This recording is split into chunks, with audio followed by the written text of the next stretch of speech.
Welcome to Hill Country Homilies, weekly homilies from Holy Annunciation Orthodox Church in Liberty Hill, Texas. Holy Annunciation is an old calendar Orthodox church, sharing the faith of the apostles and the love of Christ with all who seek his truth.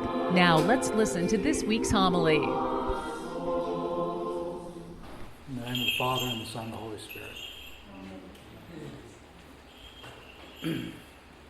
The ability to cut through distractions and get to the heart of the matter is a talent that anybody who's ever sat in a boring lecture or an unending meeting at the office or what seems to be a pointless training session, it's a talent that they would appreciate greatly. Because it seems that there are a number of people who possess the opposite talent. That is, they can take a simple point and surround it with so many words, qualifiers, examples, and exceptions that what seemed simple turns mightily complex, if not impossible, to follow. But then there is the opposite, the person who can listen to an extended discussion and in a sentence or two sum up everything that people have spent the last hour discussing. And in today's gospel, Jesus uses the occasion of another testing of him by the Jewish authorities to literally cut to the heart of the matter. The occasion in today's gospel reading was an occurrence after his entry into Jerusalem. So this is in the last week of Holy Week, after he had silenced the Sadducees in other attempts to trick him and shut down the Pharisees earlier. The Pharisees decided to take another shot. And so they enlisted the aid of a lawyer, somebody who you would use if you were trying to trap another with their own words. And they had a clear purpose. They wanted to get some evidence on him, to convict him, to bring him before the authorities. And so they asked him this trick question, Master, which is the greatest commandment in the law? Now, that's a trick question, because if he answers it the way they expect him to answer it, whatever answer he gives is going to be wrong, and they'll be able to point. Because you see, at this point in time, the Jews had the understanding that all the laws were given by God. And so you couldn't disregard any law that was God-given.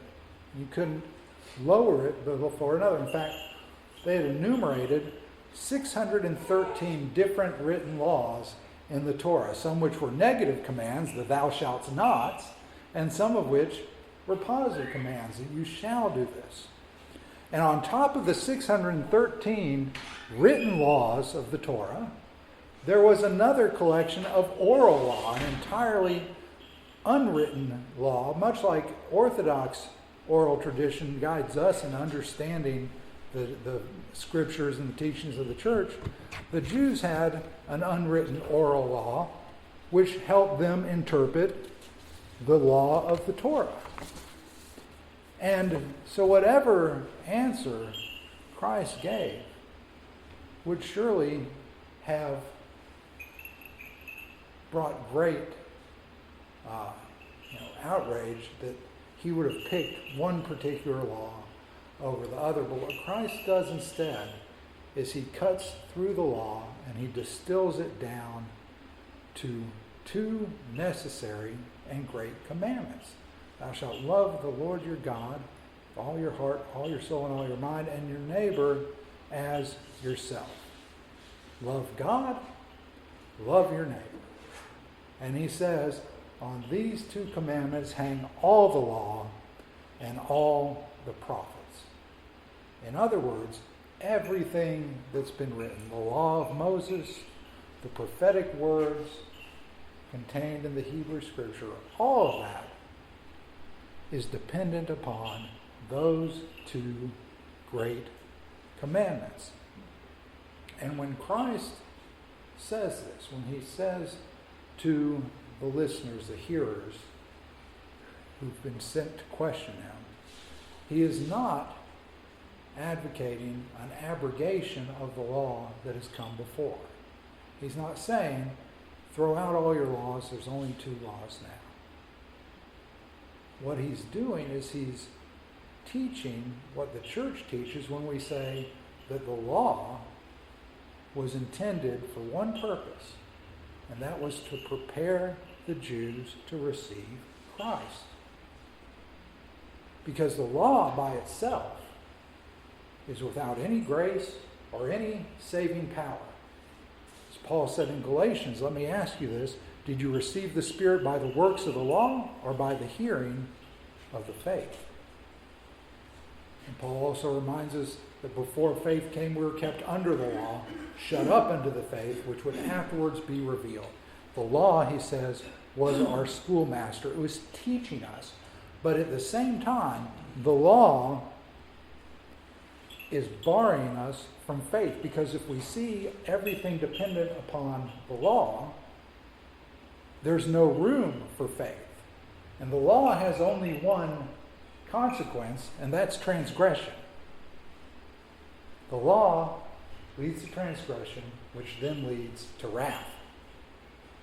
But with Christ, all of that changes, because we're no longer under the law, because the law has been fulfilled. And that's a good thing, because the law never saved any man.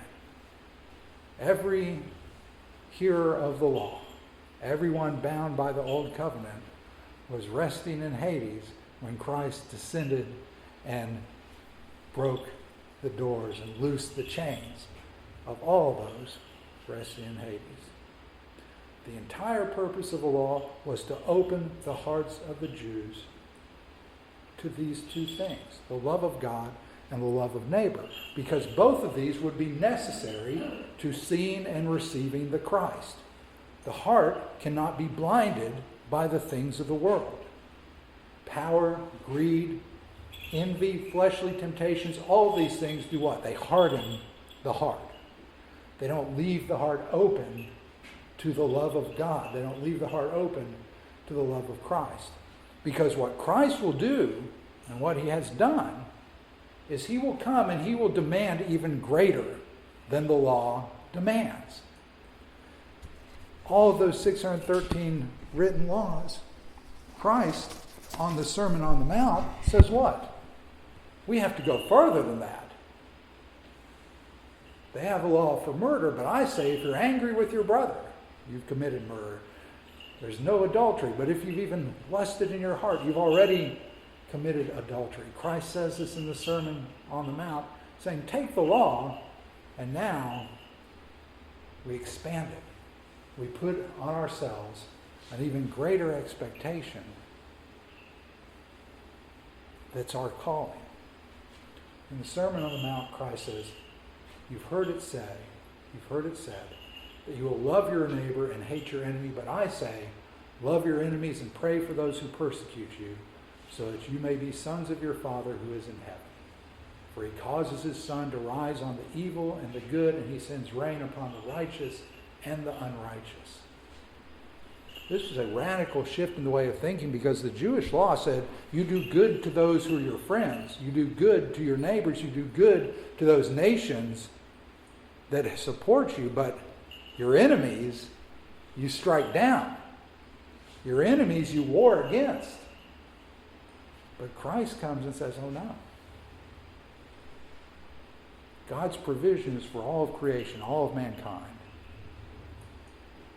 And just as he said, who's your neighbor? And he tells the parable of the Good Samaritan, now he comes and he says, all of us we have to love. In the Sermon on the Mount, Christ essentially says to them, your salvation is not about the letter of the law, but about your heart and how it manifests the faith. So take that letter of the law and do better. Take the letter of the law and do more. Because if you believe in me, these things should be the natural result. But if you still only wish to live by the letter of the law, you will face the same end that all those before you faced under the law. And this, I think, truly is our greatest challenge. The law of love is a tremendous challenge Because while we've been told that it's the greatest law that there is, it's also the ultimate test of our faith. Can we truly love God with all of our heart and our soul and our mind? St. Augustine says that God has left no part of our life which may justly be unfilled of him. And he's given no place to any desire other than the final good. That's a tough one.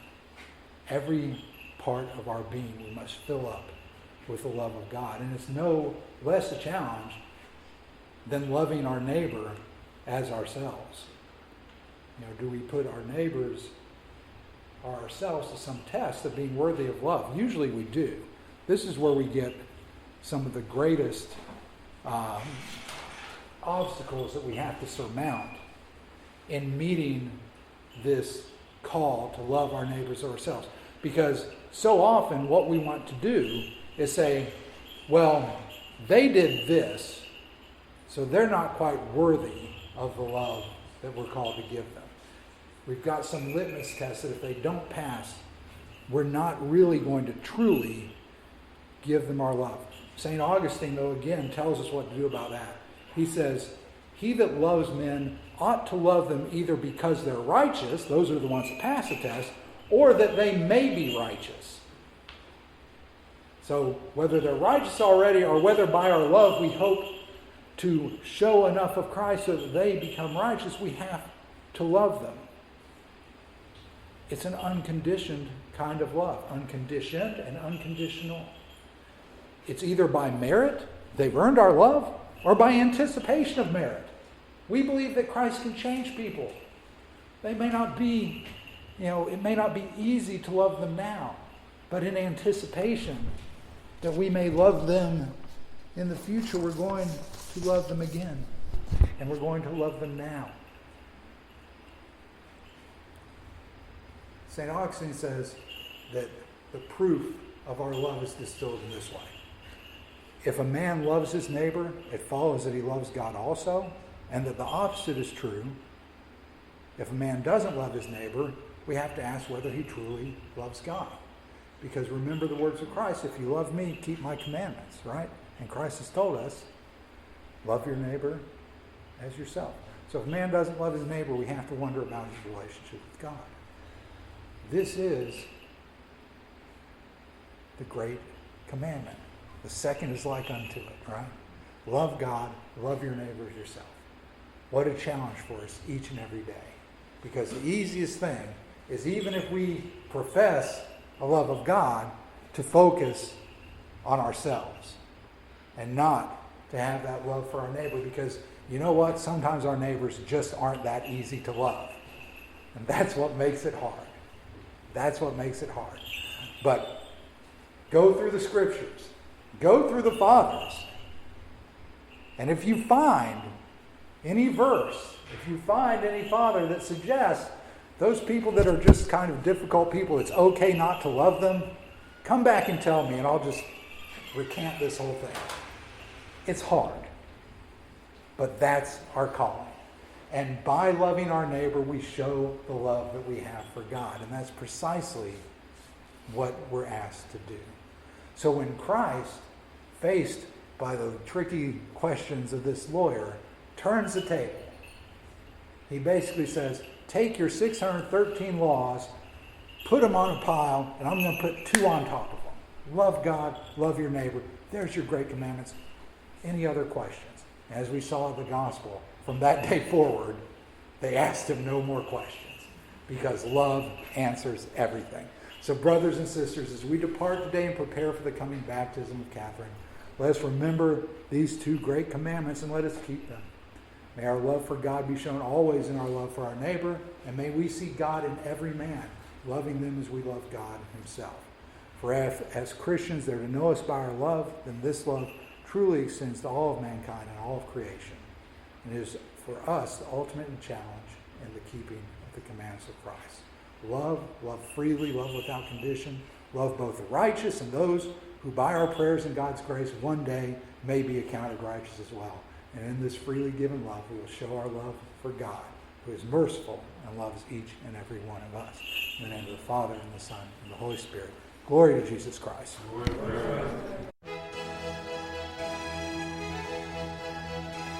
Thanks for listening to Hill Country Homilies. For more information, visit Holy Annunciation Orthodox Church at www.annunciationtx.com. And please join us again next week.